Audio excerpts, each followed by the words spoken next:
Ito na, konti na lang. Matatapos na rin. So yan pa yan sa mga load. Ito na. Siguro ang gagawin ko na nito, maglalagay na lang ako dito ng stopper.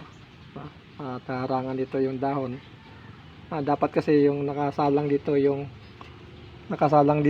yung puno lang. Hindi masama yung dahon para hindi masisira pag tinatamaan ito. Namaan ng finger. Ito nga pala, no? Ito yung ginamit ko.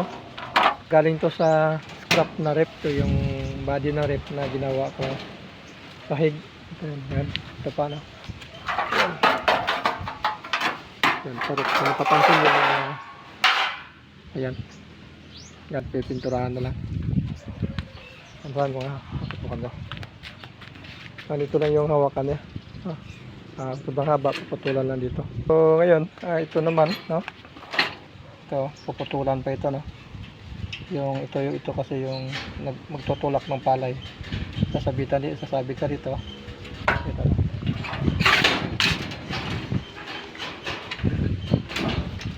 Dito sasabit yung palay, tapos itutulak ka dito sa loob pagdating sa baba, no? Kailangan ko ito.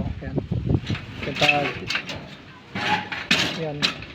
Pag ganun dyan, pag tinamaan ng palay dyan, so sa baba yan. Yan basta. Yan yung sa loob na yan. Yan ang magtutulak, no? Konting adjust dito para malalim yung bound.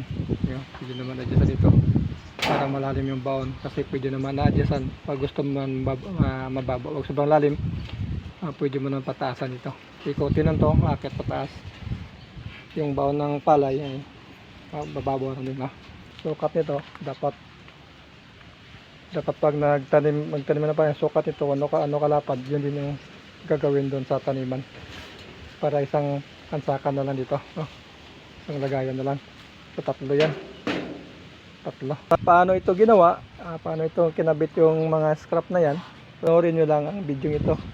Ito nga pala yung material na kailanganin ko. Galing sa scrap na rep yung ising niya, yung body. So ito na. Ito yung pang sahig.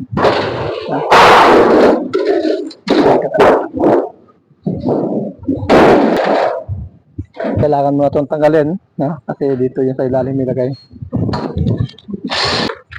So ito na sana. Ikakabit ko na.